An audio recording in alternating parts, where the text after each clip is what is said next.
how do you do? This is Clive Brooke. Once ever so often, we take for our subject a case which is not really one of the secrets of Scotland Yard. Today's subject, for instance, which we call the case of the kindly doctor. To begin with, it took place some 90 years ago, in 1859. By the way, Percy, how old is Scotland Yard? It's a good deal older than that, Clive. In fact, you can trace its history right back to the Bow Street Runners. One of these days, we might tell the story how Scotland Yard began. That's a good idea, Percy. But Scotland Yard didn't come into the case of Dr. Thomas Smethurst. In fact, from the point of view of the police, the case of the kindly doctor was all too simple. However, when the trial began, or rather the trials, the fur really started to fly. You're right, Clive. The trials of Dr. Smethurst are among the classics of English legal history. When you hear his story, I think you'll agree that Dr. Smethurst was the kind of doctor whose bedside manner was certainly quite unique. Such a nice, kind doctor.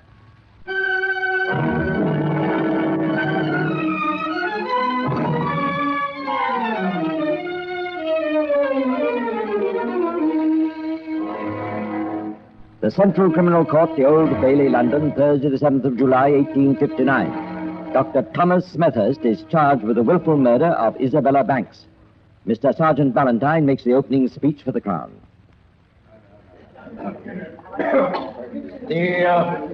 The charge I am about to prefer is one of the most serious character.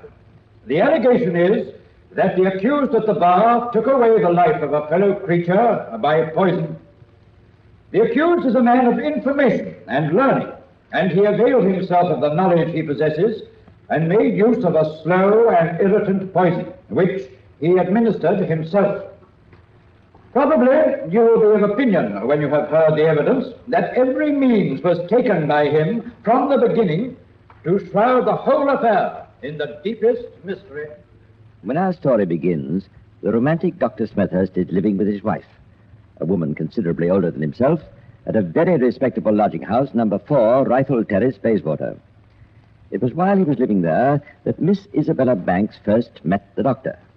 Miss Banks was a lady of respectable family and possessed property to the extent of £1,800. She also had a life interest in £5,000, which on her death went to the other members of the family. This is rather an important point, as you'll realize later. A friendship soon sprang up between Dr. Smethurst and Miss Banks. Friendship is perhaps rather a mild word for it, because some weeks later their landlady found it was necessary to have a word with them both. Now, Dr. Smethurst, I've been waiting for a chance to speak to you for some time, and I think it's just as well that Miss Banks should be present. Really, Thomas, if you'll excuse me. No, dear, I think we should hear what she has to say. I haven't got much to say, but it's to the point. I simply will not allow such goings-on. There's your dear wife upstairs, Dr. Smethurst, and you downstairs up to I don't know what. And what do you propose to do about it? Just this. Miss Banks has got to go. I'll give her till the end of the week, but after that I shall be obliged if she'll find fresh lodgings. I'm not going to ask you to leave, Dr. Smethurst. You and Mrs. Smethurst have been here some time. But these are my final words to you, Miss Banks. You've got to go. And so she went. But a fortnight later, Dr. Smethurst made his departure too. And if you and I had visited a church in the neighborhood of Battersea on the 9th of December that year, you might have been present at a touching little ceremony. Repeat after me. I take thee, Isabella, to my wedded wife, to have and to hold. I take thee, Isabella, to my wedded wife, to have and to hold.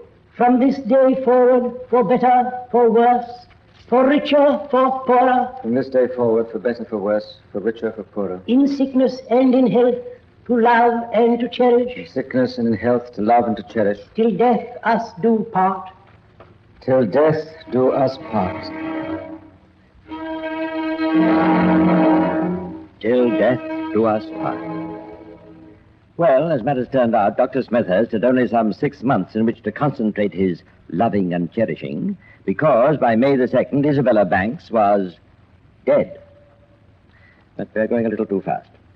The so-called marriage took place in December, and in April, Louisa Banks, sister of dear Isabella, had a letter from Dr. Smethurst. It was marked private and confidential.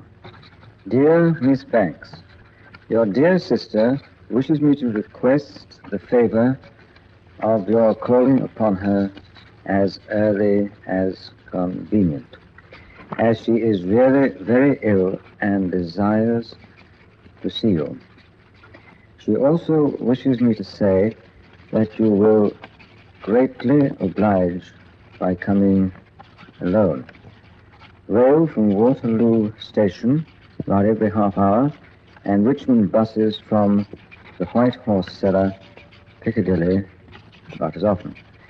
Yours sincerely, T. Smethurst, 10 Alma Villas, Richmond Hill.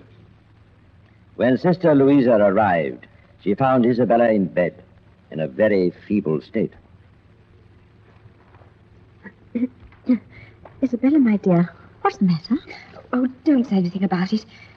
It'll be all right when I get well, won't it, dear? Yes, it'll be all right soon. But what has been done about it? She's having the very best medical attention. Yes, Dr. Julius from Richmond comes to see me every day, and now there's another doctor coming as well, Dr. Bird. But I'm afraid I'm still sick, sometimes several times each day. But when I get well, all will be right, won't it, dear? Yes, my dear. It's just a matter of time. Time was running short. For on the 30th of April, a Saturday, Dr. Smethurst visited a solicitor of Richmond, Mr. Senior, taking with him a draft in his own handwriting of a document of some importance. Mr. Senior? That's my name. I've come to see you, Mr. Senior, to find out whether it would be possible for you to come up the hill to the lodgings at which I'm residing in order to make a will for a lady. Why, certainly. I could, if necessary, come at once. No, not today. Today would not be convenient. It would have to be tomorrow. I'm afraid the lady will be too ill to see you this afternoon. But today is Saturday. I presume you mean you would like me to come on Monday? No, I mean tomorrow. I must say, Mr. Dr. Smethurst. I must say, Dr. Smethurst, I don't like doing business on Sunday. And for that matter, the law doesn't like wills being executed on a Sunday. But I suppose if it's a question of necessity, I shall have to do it. I have with me a draft of the will. It was drawn up by a barrister friend of mine in London. As a matter of fact, the lady wished to write it herself. But I thought it would be better to be done by a professional man. Right. Let me have a look at it, will you?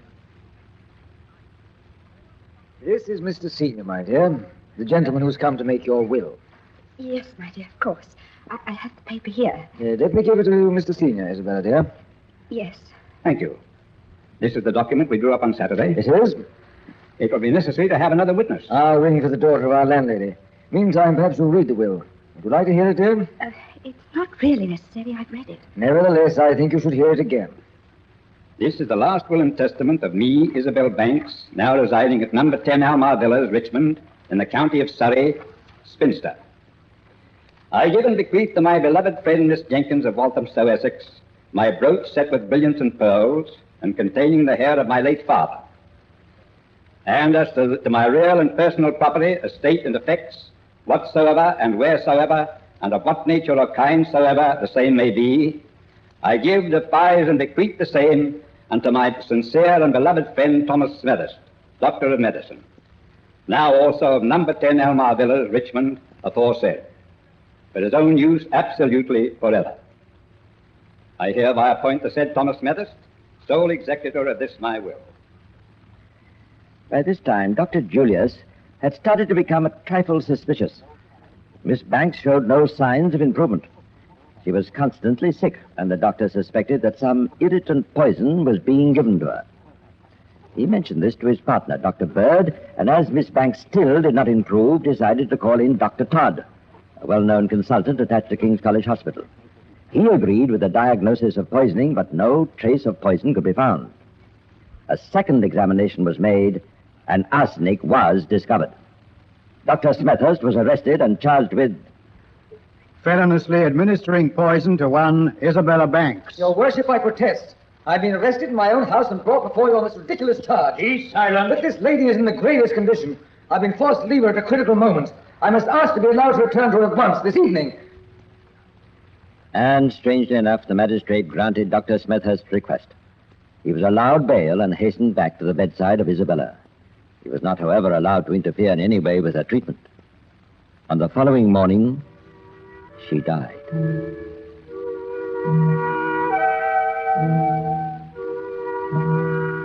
It was in these circumstances that Dr. Smethurst faced his trial at the Old Bailey on the 7th of July, 1859. From the very start, it was dramatic. On the second day, one of the jurymen fell ill, and the first trial had to be abandoned. In August, Dr. Smethurst came up for trial again. One after another, the doctors gave their evidence. I am physician to King's College Hospital. Dr. Julius told me the nature of the case before I saw the deceased, but he did not tell me his suspicion that irritants were being administered to her. When I saw the deceased, I noticed a peculiar expression of countenance, an expression of terror, as though she was under the influence of someone, and that was not in accordance with the appearance of a patient suffering from an ordinary disease. During my practice, I've seen many cases of acute dysentery of an epidemic character. In my opinion, none of the symptoms exhibited by the deceased was a proof that she died of acute dysentery. I am of the opinion that her death was the result of some irritant poison having been administered to her. Witnesses were called to tell the whole sordid story of the doctor's relationship with Miss Banks. The solicitor gave evidence concerning the rather unfortunate circumstances in which her will was made. Everything seemed to tell against Dr. Smethurst. Louisa, her sister, for instance, told of her first visit to Richmond. I went upstairs and found she was very much altered, but she knew me and she put out her hand and tried to speak. I was unable to do so. I only remained in the room a few minutes. Dr. Smethurst was there all the time.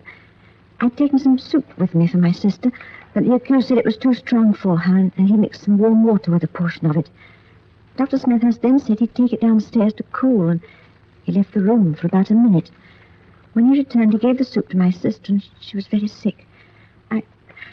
I only saw her once after this. As Dr. Smethurst told me, she could not bear me in the room.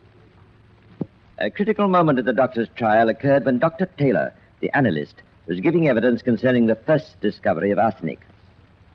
I next examined the medicines that had been supplied by Dr. Julius and found that they contained the ingredients of which they were represented to be composed. I examined another bottle, number 21, which appeared to contain a clear watery liquid of a saline taste, and I tested a portion of the contents by a Ranch's test.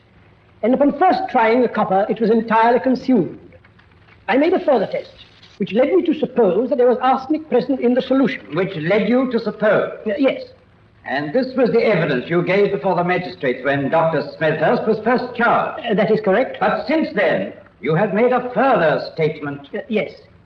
It turned out that I was mistaken, and that it did not contain either arsenic or antimony, but that the arsenical appearances originally produced came from the copper galls. That little mistake over bottle number 21 was the first hint that perhaps things were not quite as black as they looked for Dr. Smethurst. If ever a man was confronted by damning evidence, it was the nice, kind doctor. But as yet, little had been said in his defense. By the third day of his trial, all London was consumed with interest to learn the outcome, for by the third day, evidence of a strange and unexpected kind was to be brought forward. Dr. Smethurst, it appeared, might still have the ace up his sleeve.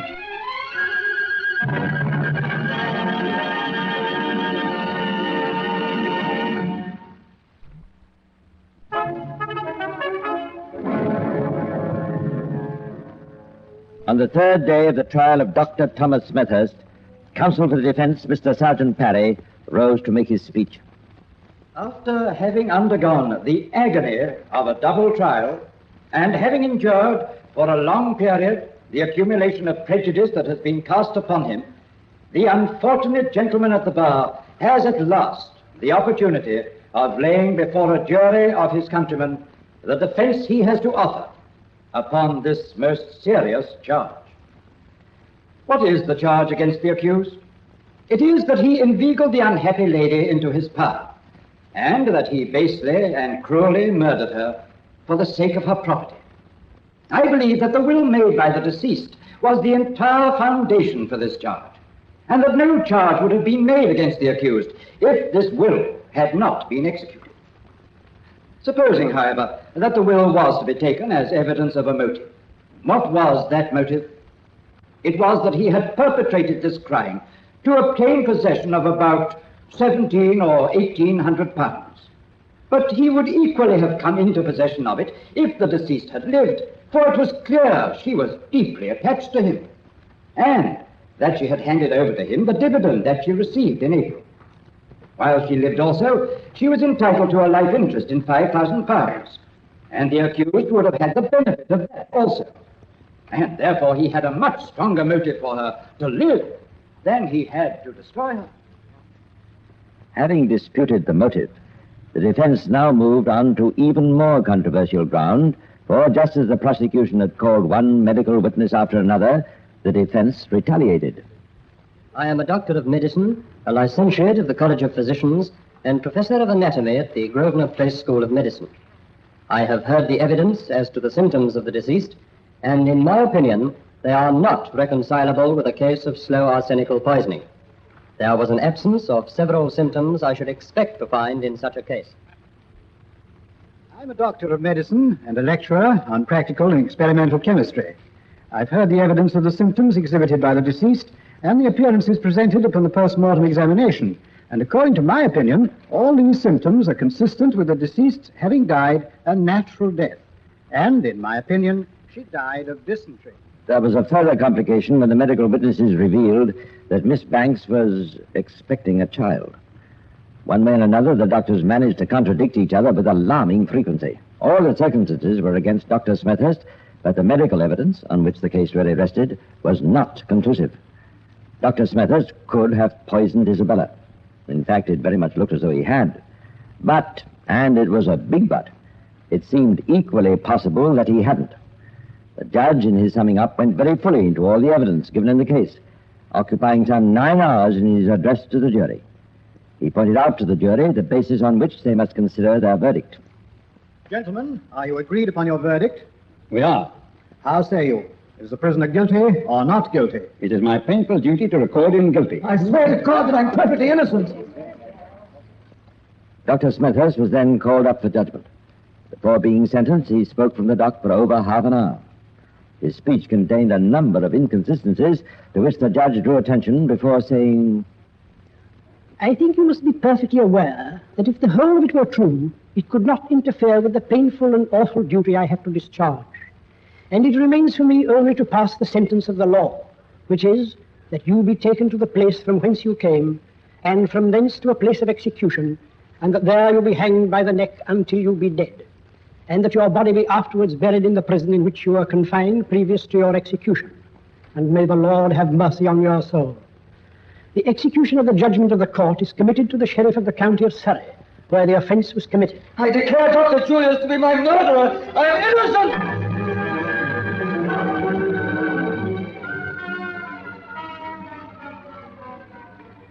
But this was not the end of the story, for the sentence of Dr. Smethurst brought forth a fresh wave of interest and indignation.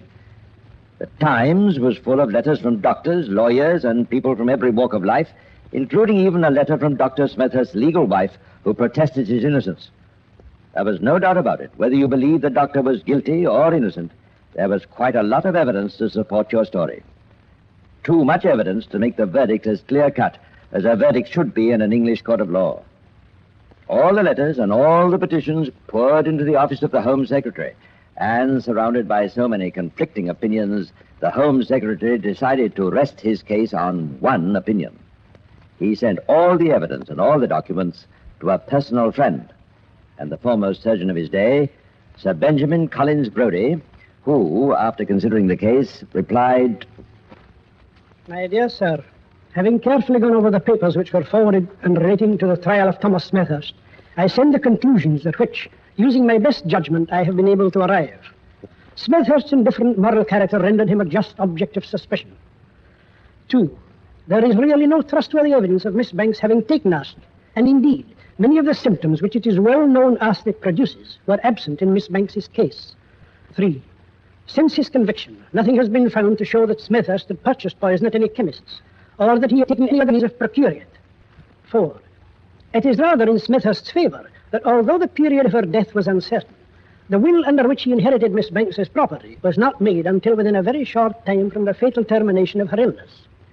Taking into consideration all that I have now stated, I own that the impression in my own mind is that there is not absolute and complete evidence of Smethurst's guilt. I am, dear sir, yours faithfully, B.C. Brodie. For a great many years, Monday had been the day upon which executions took place in the county. But as this meant the erection of the scaffold on the top of the jail on Sunday, adverse criticism led to the alteration of the day to Tuesday. And, according to the custom of the time, Tuesday fortnight was fixed for the carrying out of Smethurst's sentence.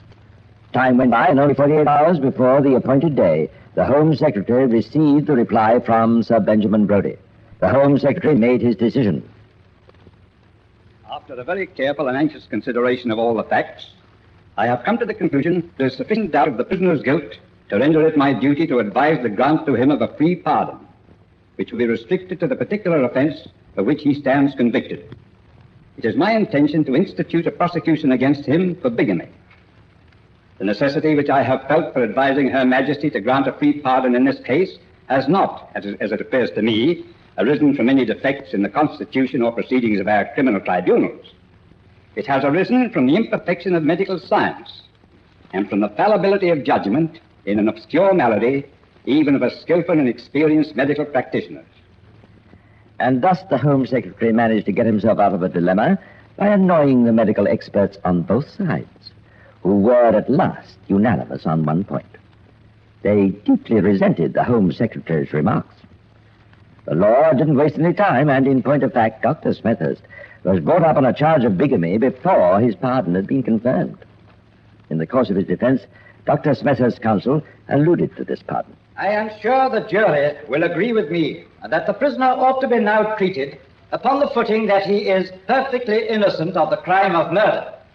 And I cannot help expressing my opinion that the Home Secretary has done himself great honor by the investigation he has made, and which has resulted in his advising Her Majesty to grant the prisoner a free pardon. If I may interrupt, I must say that the learned counsel is hardly justified in making the observation he has done with regard to the innocence of the prisoner of the crime of murder. The pardon is no more a certificate of innocence than a verdict of not guilty. Silence. Throughout these proceedings, Dr. Smethurst didn't utter a single word. After all, there was very little for him to say. You have found the prisoner guilty on this charge, and I have consulted with the officers of the court upon the subject, and they have concurred with me that the sentence I am about to pronounce is a proper one, and that is that you be imprisoned and kept to hard labor for 1 year. And that, you might think, would be the last appearance in the court of law of our friend, the doctor. Far from it. Having had so much trouble over the little matter of Isabella Banks's will, Dr. Smethurst was not likely to forget it. And having completed his year's vacation at Her Majesty's expense, he returned to the battle determined to get his dues. He produced the famous will and endeavored to prove it. Sister Louisa claimed that it had been procured by undue influence and control of the plaintiff, and that her sister had not been of sound mind. Once again, the old story was told in court. After Dr. Smethurst was taken into custody for the first time, I went immediately to my sister. She thanked me for my kindness and wished me to be with her. I was with her until just before she died. Except on that occasion, I never had any private communication with her. I am not able to assign any natural cause for her death. I had ordered medicines principally of a soothing character. None of the medicines I ordered would account for the appearances that were exhibited. Certainly not. In my opinion, the symptoms of the deceased were not reconcilable with a case of slow arsenical poisoning. There was an absence of several symptoms I should expect to find in such a case. I believe that her death was occasioned by the administration of some irritant poison, such as arsenic, antimony, or corrosive sublimate. The old story. But you see, they couldn't really prove it one way or the other. And Dr. Smethurst again had the benefit of the doubt. The court ordered probate of the will to be granted to the plaintiff. In other words, he got the money too. Well, Percy, what do you think about the case? I know one thing, Clive. It couldn't happen today. I should hope not. But why exactly do you say that? Well, you must remember this case occurred in 1859. Since then, the scientific tests for arsenic have been so greatly advanced that any doubt on the presence of the poison will be removed. Today, it can be detected in the hair or the fingernails. Of course, there was the interim period. You mean, Percy, we might have got away with it? But how? That's one of the secrets of Scotland Yard.